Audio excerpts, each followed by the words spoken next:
भारतीय जनता पार्टीचा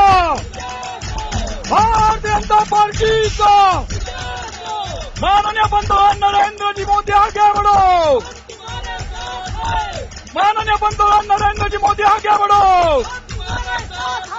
और देखो देखो कौन आया, हिंदुस्तान का शेर आया।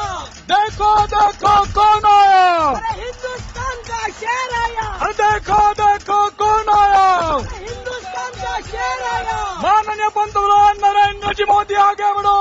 तुम्हारे साथ है। माननीय पंतप्रधान नरेंद्र मोदी आगे बढ़ो। तुम्हारे साथ है। भारतीय जनता पार्टीचा भारतीय जनता पार्टीचा देखो देखो कौन आया, हिंदुस्तान का शेर आया। देखो देखो कौन आया, हिंदुस्तान का शेर आया। सर्वांना विनंती आहे, आपण सर्वांनी जागेवर बसून घ्यावं. ज्यांची ऑक्टोबर हिट मध्ये आपण प्रतीक्षा करत होते ते माननीय पंतप्रधान नरेंद्र भाईंचं इथं आगमन झालेलं आहे. त्यांचे विचार आपण थोड्याच वेळात ऐकणार आहोत. ज्या प्रचंड संख्येने आपण जमलेत आहात, आपणा सर्वांना विनंती आहे की शिस्तीत आपण बसून घ्यावं आपल्या आसनास्थळी. भारतीय जनता पार्टीचा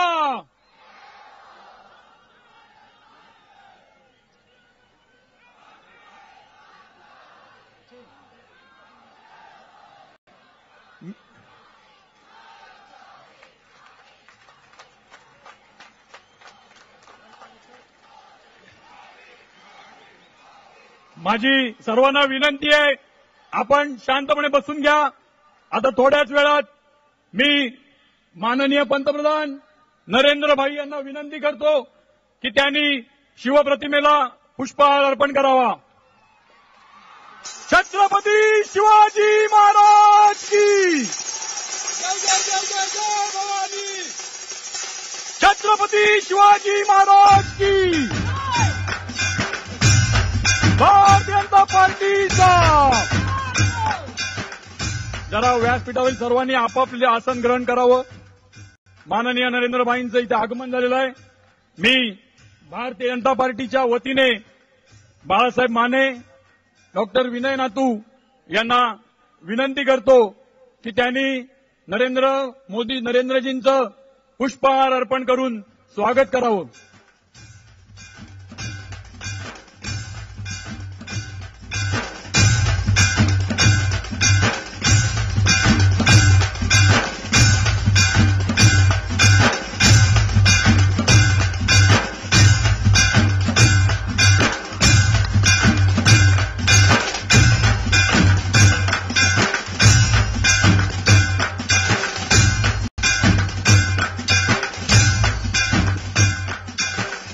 मंचावरील सर्वांनी आसन ग्रहण करायचंय. मी बाळासाहेब मानेंना विनंती करतो की त्यांनी आपलं मनोगत इथे पूर्ण करावं. अरे भारतीय जनता पार्टीचा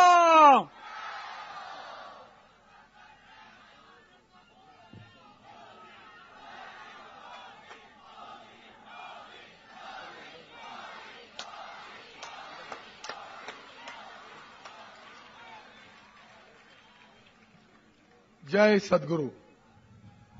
महाराष्ट्राच्या आराध्य देव छत्रपती शिवराय आणि ज्यांचं नुकतंच या ठिकाणी आगमन झालं ते या हिंदुस्थानचे पंतप्रधान आदरणीय नरेंद्रजी मोदी. तमाम रत्नागिरी की वासियों की तरफ से हम आपका स्वागत करते हैं.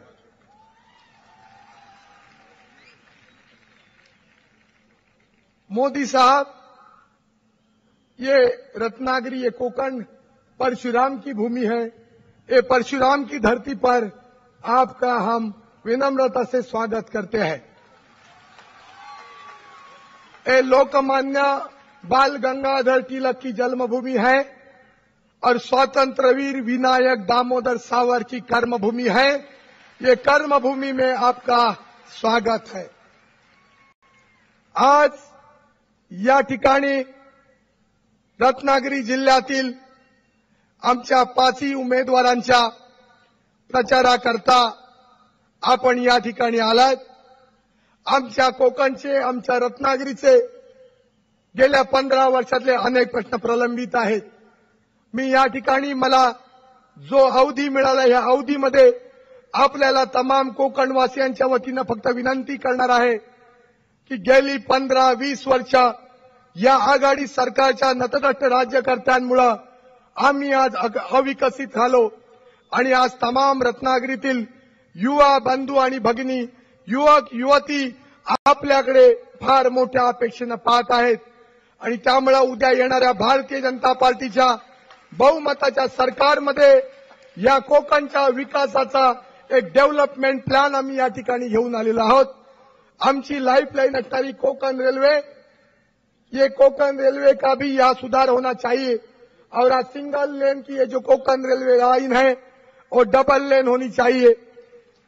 यहाँ के मछुआरों के लिए फिशिंग हार्बर की सुविधा नहीं है. यहाँ के मछुआरों को कंसेशनल सब्सिडाइज रेट में डीजल नहीं मिलता है या डीजल की सब्सिडी नहीं मिलता है. यहाँ का किसान एक हॉर्टिकल्चरिस्ट है, मैंगो ग्रोअर है और कैश्यू ग्रोअर है, उसके लिए भी कोई सुविधा नहीं है. इस साल आदरणीय प्रधानमंत्री जी को मेरी विनंती है कि हमारा अल्फांसो मैंगो है, इस साल एक कांग्रेस की गलत नीति से हमारा अल्फांसो मैंगो एक्सपोर्ट नहीं हुआ, ये हमारा दर्द है. अगले साल आपके नेतृत्व में हमारा कोकण का जो आम है वो यूरोप में जाना चाहिए. मैं इनको ये वादा करता हूं आणि त्यामुळं मी आपल्या सगळ्यांना एकच विनंती करणार आहे. मी फार बोलणं उचित नाही आहे. मी माझ्या पक्षाच्या कार्यकर्त्यांच्या आणि माझ्या वतीनं जीवनाचं सार्थक समजतोय. या देशाचे पंतप्रधान आज आपल्याला साकडं घालण्याकरता इथं आलेत. मी सर्वसामान्यांचा तुमचा प्रतिनिधी आहे. आज कोण कोणाबरोबर होतं, कोण कोणाबरोबर गेलं याच्याबद्दल मला बोलायचं नाही आहे, पण या तमाम रत्नागिरी मतदारसंघातील या जिल्ह्यातील मतदार बंधू भगिनी आदरणीय मोदी साहेबांवर विश्वास ठेवून भारतीय जनता पार्टीच्या कमळ निशाणेवरती 15 ऑक्टोबरला आपण मतदान करा आणि सर्वच्या सर्व आमदार या भारतीय जनता पार्टीचे निवडून द्या. तुमचा विकास करण्याकरता आदरणीय पंतप्रधान आपल्या पाठीमागे आहेत, आम्ही विश्वास देतो. या भागातील कोकणातील ज्या महिला भगिनी आहेत, त्यांचे बचत गट आहेत, सेल्फ हेल्प ग्रुप आहेत, आशा सेविका आहेत, अंगणवाडी सेविका आहेत, शिक्षक आहेत, युवक आहेत, युवती आहेत, यांना एक नवा विश्वास मी देतो. आपण भारतीय जनता पार्टीला विजयी करावं. आपल्या पाठीमागं हिंदुस्थानचे पंतप्रधान आहेत, याच्यासारखं दुसरं नशीब असू शकत नाही. म्हणून या ठिकाणी मी आपल्याला आपण आल्याबद्दल पुन्हा एकदा भारतीय जनता पार्टीचं स्वागत करतो आणि थांबतो. जय हिंद, जय महाराष्ट्र. धन्यवाद बाळासाहेब. भारतीय जनता पार्टीचा अरे देखो देखो कौन आया, देखो देखो कौन आया. माननीय पंतप्रधान नरेंद्र जी मोदी आगे बढ़ो. माननीय पंतप्रधान नरेंद्र जी मोदी आगे बढ़ो. अरे देखो देखो कौन आया. भारतीय जनता पार्टीचा अरे सबका साथ, सबका साथ, स्वच्छ भारत. भारतीय जनता पार्टीचा. मी माननीय पंतप्रधान नरेंद्रजी मोदी यांना विनंती करतो की आपण आमच्या कोकणातील या रत्नागिरी जिल्ह्यातील सर्व बंधू भगिनींना संबोधित करावं.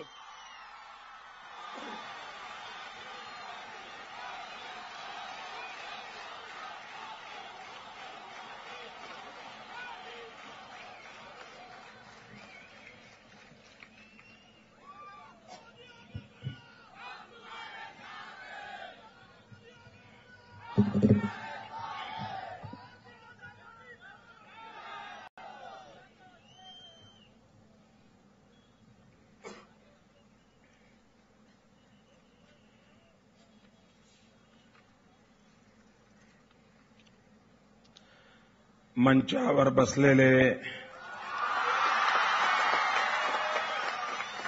भारतीय जनता पार्टीचे सगळे वरिष्ठ नेतेगण, इलेक्शनमध्ये भारतीय जनता पार्टीचे उमेदवार श्री बाळासाहेब माने, श्री विनय नातू,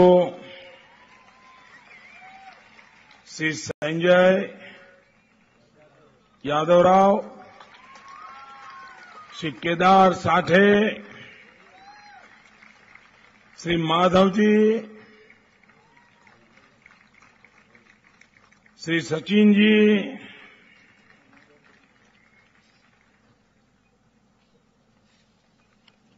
कोणी राहिलं का?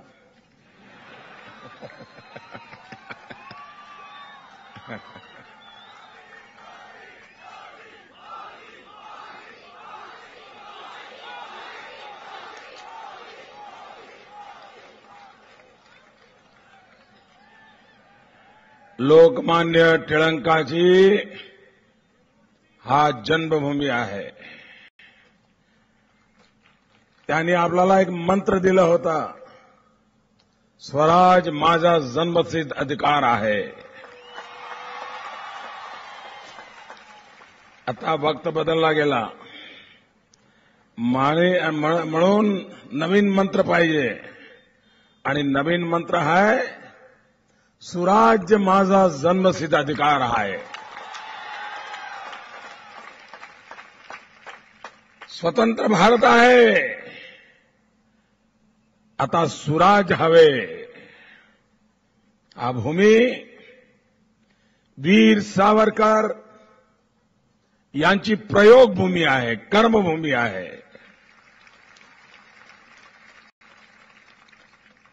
सामाजिक समरसता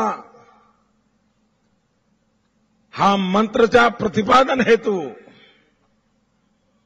सावरकरांनी रत्नागिरीनं आपली प्रयोगभूमी बनवली होती. मी अशी भूमीनं प्रणाम करतो.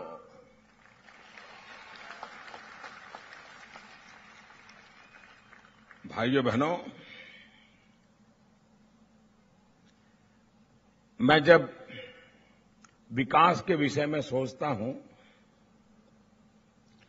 तो मैं अपने आप को ये समझा नहीं पाता हूं कि रत्नागिरी जिला, ये सिंधुदुर्ग जिला, ये कोंकण पट्टी विकास में पीछे कैसे रह गई. मैं खुद को नहीं समझा पाता हूं. यहां पर विकास में पीछे रहने के लिए एक भी नेगेटिव कारण नहीं है. उसके बाद भी पीछे रह गया, उसका कारण क्या? भाइयों बहनों, ये समय की मांग है कि हम सोचें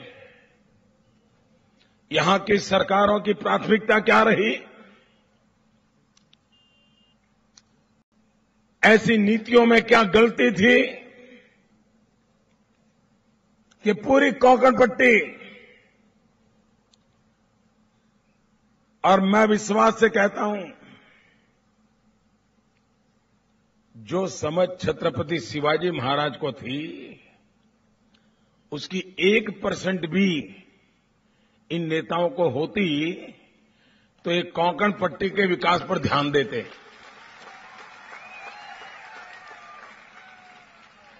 आप बताइए क्या कारण था कि सिंधुदुर्ग में, मालवण में उस जमाने में छत्रपति शिवाजी महाराज ने किला बनाने का निर्णय किया? क्या कारण होगा? उनको पूरी समझ थी. यही पूरा बेल्ट था जहां पर दुनिया को सबसे पहले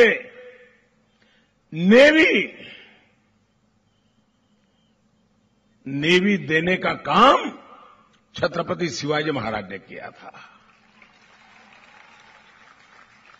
ये महाराष्ट्र की भूमि है जहां से समुद्र सैन्य की कल्पना छत्रपति शिवाजी महाराज ने की थी, और वो भी सामुद्रिक युद्धों का जमाना नहीं था.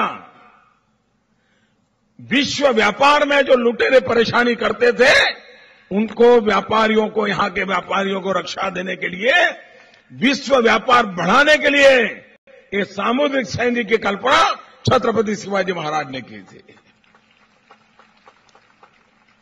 भाइयों बहनों, अगर उस समय इस पूरे बेल्ट की इतनी ताकत थी तो आज तो ये कहां से कहां पहुंच जाता।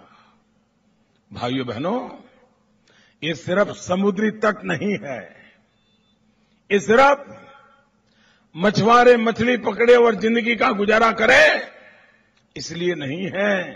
एक ऐसी भूमि है, ये ऐसी प्राकृतिक संपदा की धनी भूमि है। यहां का समंदर न सिर्फ महाराष्ट्र, पूरे हिंदुस्तान की समृद्धि का प्रवेश द्वार बन सकता है।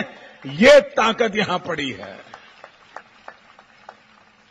लेकिन भाइयों बहनों, नीतियों के अभाव में, गलत नीतियों के कारण और सरकार की आबरू न होने के कारण, भाइयों बहनों, हम आर्थिक रूप से पिछड़ गए, विकास की यात्रा में पिछड़ गए। अब यहां मैं आया, हेलीकॉप्टर से यहां पहुंचा, इतने में मुझे जितने लोग मिले, 5, 7, 10 जो भी मिले, हर एक मेरे कान में कहता था, साहब ये अल्फांसो के लिए जरूर बोलिए, अल्फांसो के लिए जरूर बोलिए। मुझे बताइए भाई, दुनिया के बाजार में अल्फांसो का डंका बजता था। यहां के किसानों ने बखूबी इस काम को निभाया, लेकिन क्या कारण हुआ कि दुनिया के बाजार से हम वापस लौट आए? कारण अल्फांसो नहीं है, कारण यहां का किसान नहीं है, कारण यह है कि दुनिया में हमारी आबरू गिर गई, भारत की आबरू गिर गई। और जब आबरू गिर जाती है ना, तो कोई हमसे व्यापार नहीं करता है, वो हर चीज में शक करता है। भाइयों बहनों, लेकिन अब वक्त बदल चुका है। मुझे बताइए, आज दुनिया में डंका बजना शुरू हुआ है कि नहीं हुआ है? ऐसे नहीं, वो आखिर तक जवाब दो।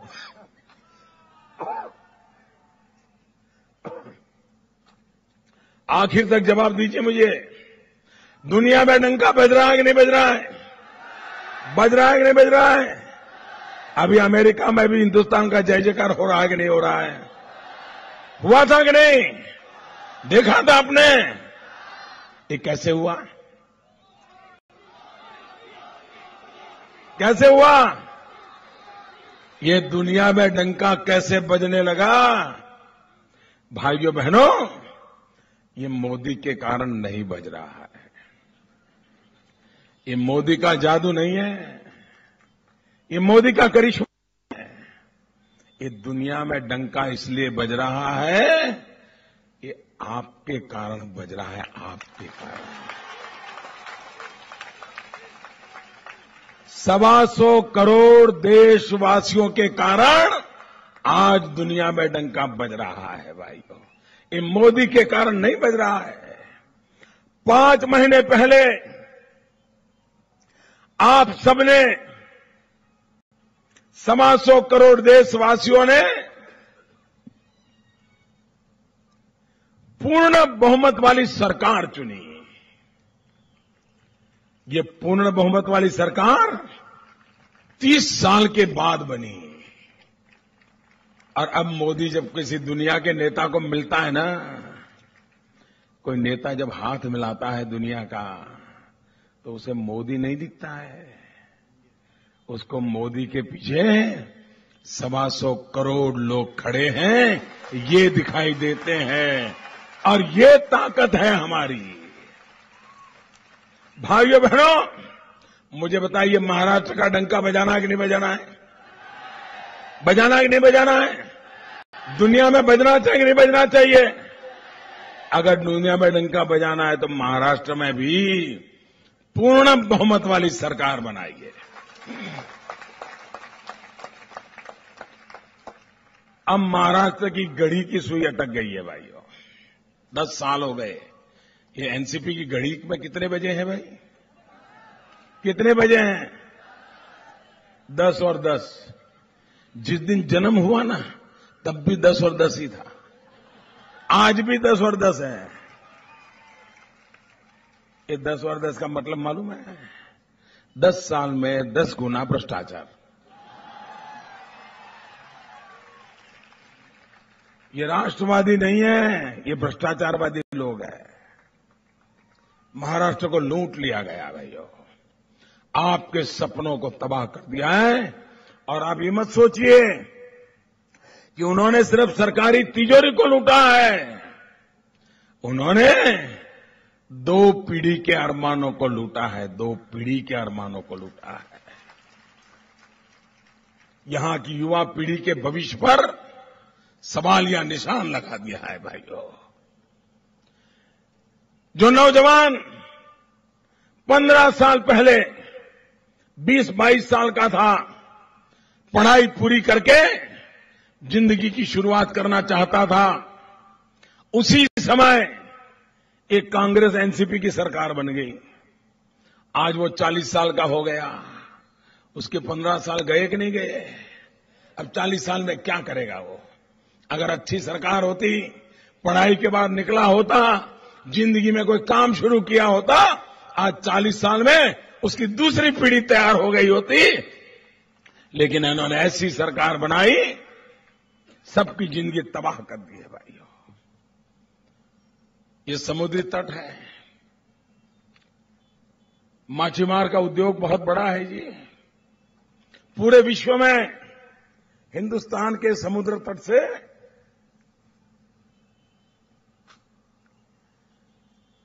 मछली एक्सपोर्ट के लिए इतनी संभावना है भैया।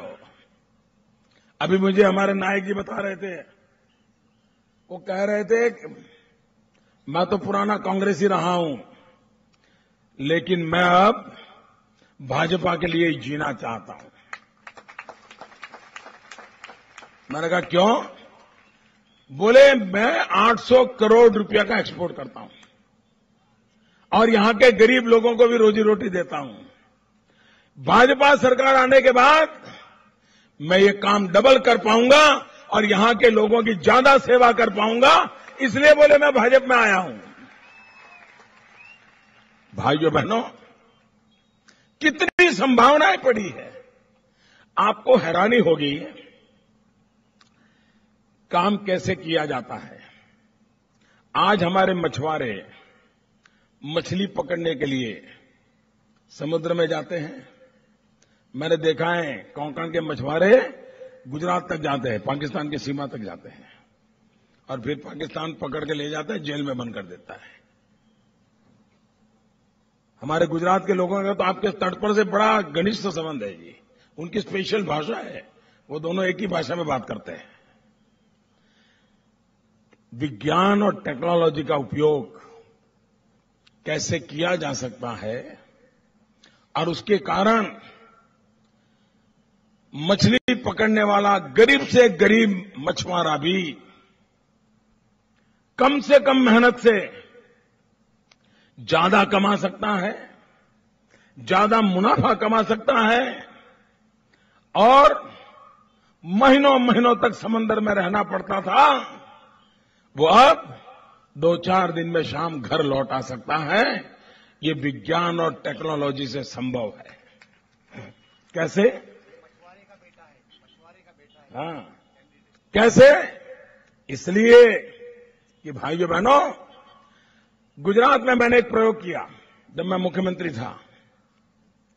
हमने सैटेलाइट के द्वारा मछुआरों को हम सूचना देते थे उनके मोबाइल फोन पे कि आप नॉर्थ वेस्ट में इतने नॉटिकल माइल जाइए, इस लॉन्गिट्यूड लैटिट्यूड पर जाइए, वहां मछली का कैच पड़ा हुआ है। ये हम सैटेलाइट से फोटोग्राफी करके उसको बताते थे। उसके कारण और मछली का एक स्वभाव रहता है कि जहां एक बार जमा होती है तो 40-50 घंटे तक वो वहीं रहती है, वहीं अपना फिर मूव कर जाती है। तो ये सैटेलाइट से हम जब उनको देते थे जानकारी, तो मछुआरे फिर इधर उधर जाते नहीं थे, मेहनत नहीं करते थे, सीधे उस जगह पर पहुंच जाते थे। और जो काम वो 24 घंटे में नहीं कर पाते थे, वो 24 मिनट में कर लेते थे। इतनी मछली मिल जाती थी, भर करके वो 1-2 दिन में वापस आ जाते थे, उनकी रोजी रोटी चलती थी। क्या मेरे मछुआरों को, गरीब मछुआरों को, उनके हाथ में एक मोबाइल फोन हो, ये सारी टेक्नोलॉजी उसको उपलब्ध हो सकती है, ये काम हो सकता है कि नहीं हो सकता है? यहां के मछुआरों को लाभ मिल सकता है कि नहीं मिल सकता है? ये परिवर्तन कैसे आता है, उसका मैं उदाहरण देता हूं आपको। और इसलिए मैं कहता हूं भाइयों बहनों, हमारे समुद्र तट का खास करके मछुआरों की जिंदगी को बदलने में बहुत बड़ा लाभ हो सकता है। मैंने अभी एक महत्वपूर्ण निर्णय किया है भारत सरकार में। देखिए ये दिल्ली में कैसी सरकार चली है, जरा नमूना देखिए।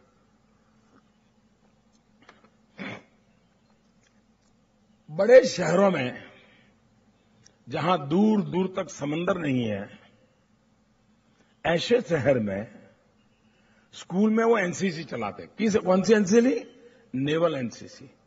मैंने उनको पूछा, ये दूर सुदूर 1-2 तो मैं समझ सकता हूं, अगर आपको सचमुच में स्कूल में नेवल एनसीसी चलानी है तो समुद्र तट की जो स्कूल है वहां चलानी चाहिए, क्योंकि वहां जो बच्चा स्कूल में आता है वो नेवी से परिचित होगा, बड़ा बनेगा तो उसको नेवी में जाने का मन करेगा, और वो समुद्र तट पर बड़ा हुआ है तो समुद्र उसके लिए बहुत आसान चीज होती है।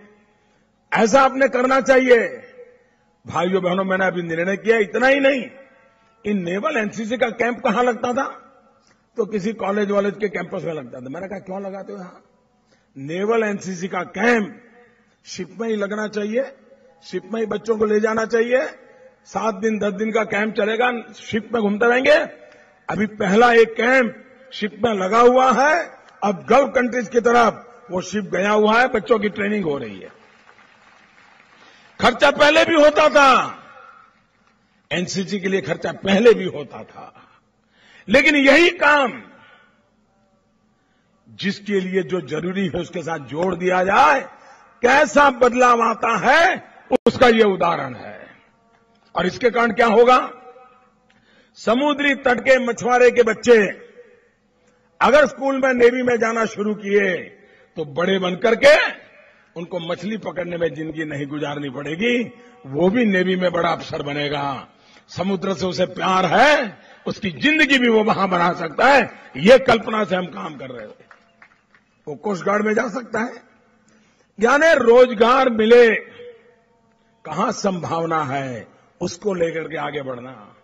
आप मुझे बताइए, पूरे महाराष्ट्र में रत्नागिरी और सिंधुदुर्ग इको टूरिज्म के लिए शायद महाराष्ट्र में इससे बढ़कर कोई जगह नहीं है जी। आज पूरे विश्व में इको टूरिज्म का एक बड़ा माहौल बना हुआ है। लोग आते हैं, जंगलों में समय बिताना चाहते हैं। यहां कितनी अच्छी प्रकृति है, समंदर है, नदियां हैं, पानी है, पर्वत है, जल है, और इतने प्यारे लोग हैं। भाइयों बहनों, ये टूरिज्म के लिए इतनी संभावना वाला क्षेत्र है, लेकिन उस पर ध्यान नहीं दिया। और टूरिज्म सबसे ज्यादा रोजगार देने वाला व्यवसाय है। कम से कम पूंजी में ज्यादा से ज्यादा लोग कमाते हैं, गरीब से गरीब कमाता है। जब टूरिज्म आता है ना, तो ऑटो रिक्शा वाला कमाएगा कि नहीं कमाएगा? जरा बोलो तो। बिस्किट बेचने वाला कमाएगा कि नहीं बनाएगा? मुरमुरे बेचने वाला कमाएगा नहीं कमाएगा? कोई मंदिर के बाहर फूल बेचने वाला कमाएगा कि नहीं कमाएगा? प्रसाद बेचने वाला कमाएगा कि नहीं कमाएगा? अरे चाय बेचने वाला भी कमाएगा।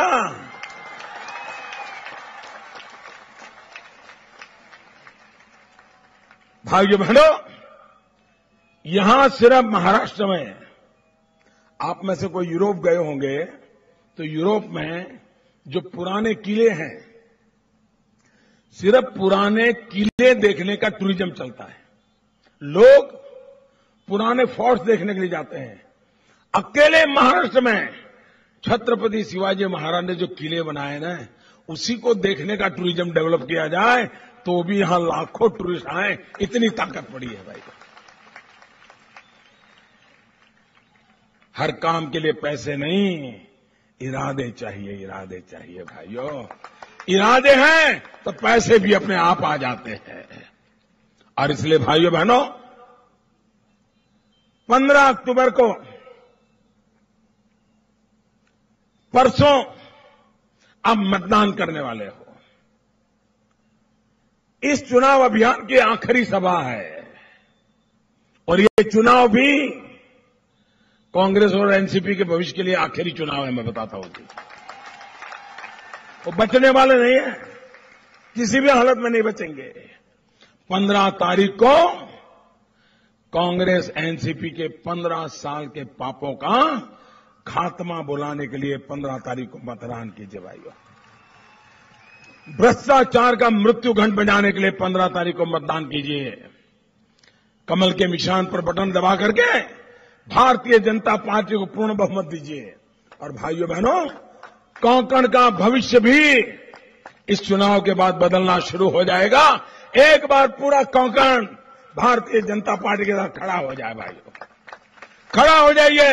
मैं आपके साथ खड़ा हो जाऊंगा, मैं आपका साथी बन जाऊंगा।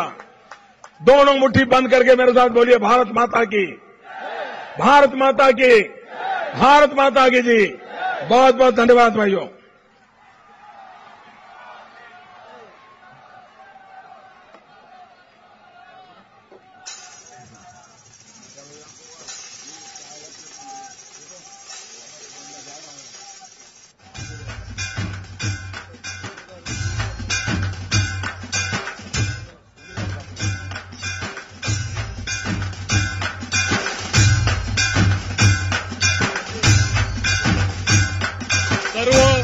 उपस्थित सर्व अथांग जनसमुदायाचे आम्ही हार्दिक आभार मानतो।